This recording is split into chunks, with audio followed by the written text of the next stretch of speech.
আসসালামু আলাইকুম, welcome to my Bengali kitchen. আজকে আমি মুরগির মাংস ঝোল রান্না করতে চলে আসলাম। এখানে পেঁয়াজ লাল করে নিয়েছি, তার সাথে দিয়ে দিচ্ছি এলাচ, লং, দারচিনি দিয়ে কিছুক্ষণ নেড়ে চেড়ে দিয়ে দিলাম আদা বাটা, রসুন বাটা 1.5 চামচ পরিমাণ, দিয়ে দিলাম লবণ স্বাদ মতো।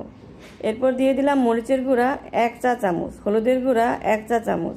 তারপর কিছুক্ষণ নেড়ে চেড়ে এটা কষিয়ে নিব এবং পরিমাণ মতো পানি দিয়ে দিলাম। আবার কিছুক্ষণ কষাতে হবে।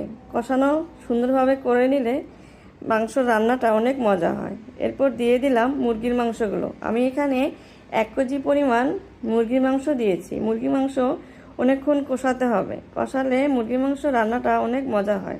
এরপর পরিমাণ মতো পানি দিয়ে দিলাম, কিছুক্ষণ সিদ্ধ করতে হবে।